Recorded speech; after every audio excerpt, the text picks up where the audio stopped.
is global foreign direct investment input. And as Warren said, direct investment is intimately tied with trade. I mean, at one time we kind of thought of these in two different boxes. They're not.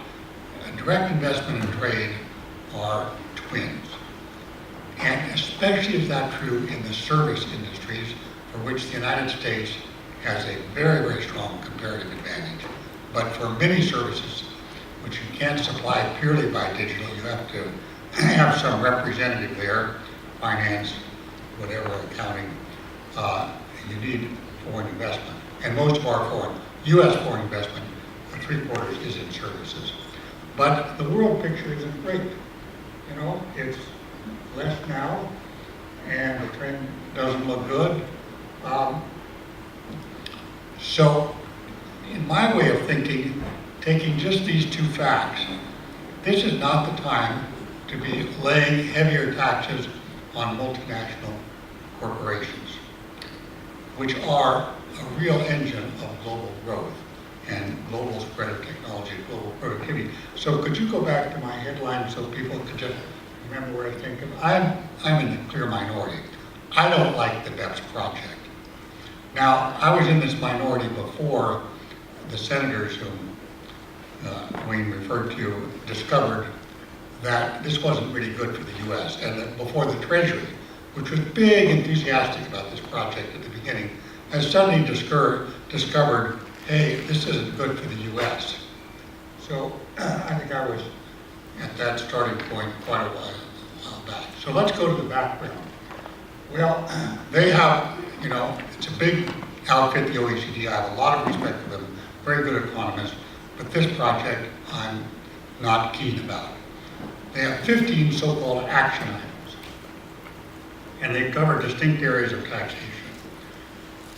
It's focused, and there's a very important distinction between tax avoidance and tax evasion, though I know the media gets them mixed up.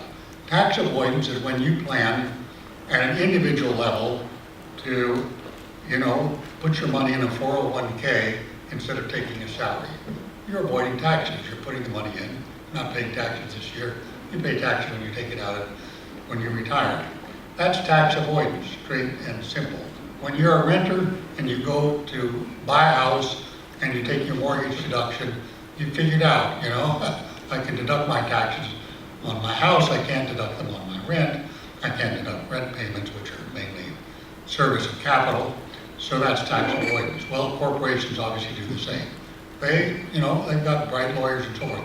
The BEPS project is not dealing with evasion, which is where you hide your income, where you don't report your income and all that.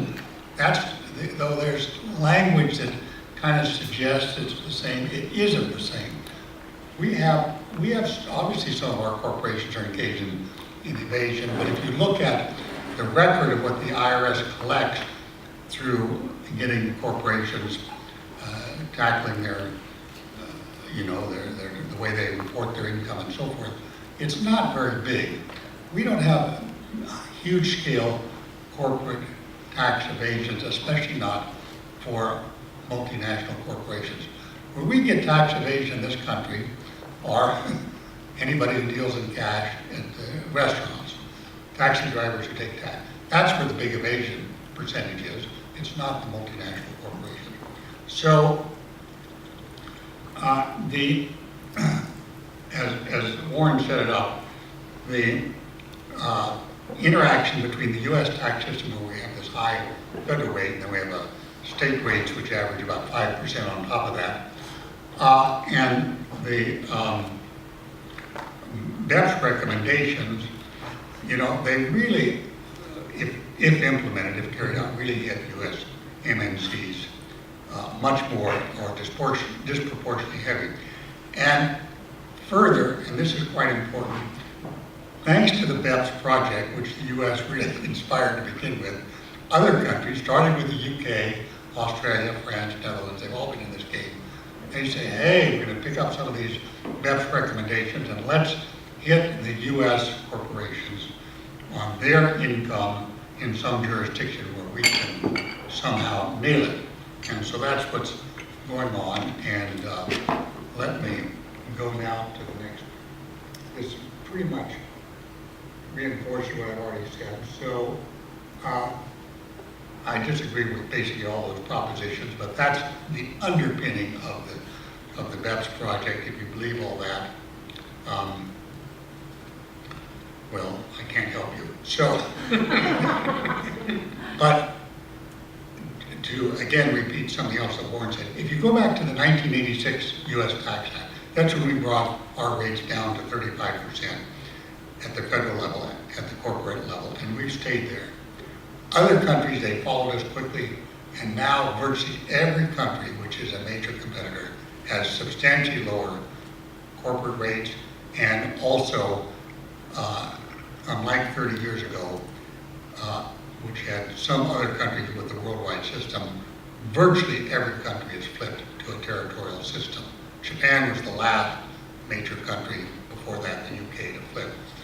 Okay, here's just what I would say we ought to be doing, and I think it's even feasible before, if Clinton is elected.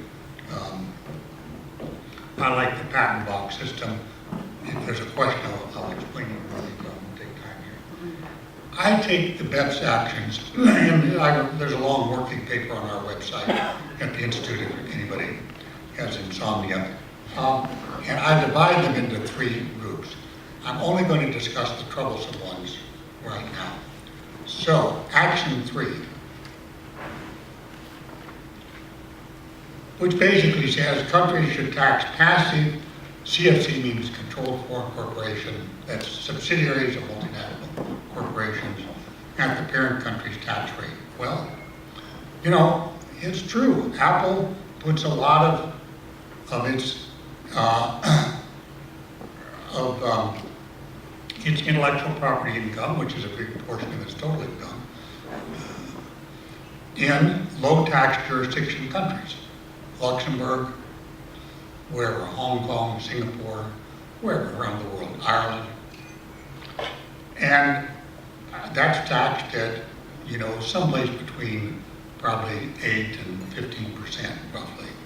If they brought it home, or if they were subject to the US tax, they'd pay 35%. And that would lock into the point I made earlier. Suddenly Apple would be quite disadvantaged relative to Samsung. Here they both got great products. Samsung is taxed on a very different basis. And over time, you know, those differences in rates would matter. So, don't like that action. Gary, could you just explain what CFC means? Yeah, controlled foreign, that's one of these acronyms. Controlled foreign corporation. It's a foreign corporation which is controlled by the mother company, the parent company, which is the headquarters company.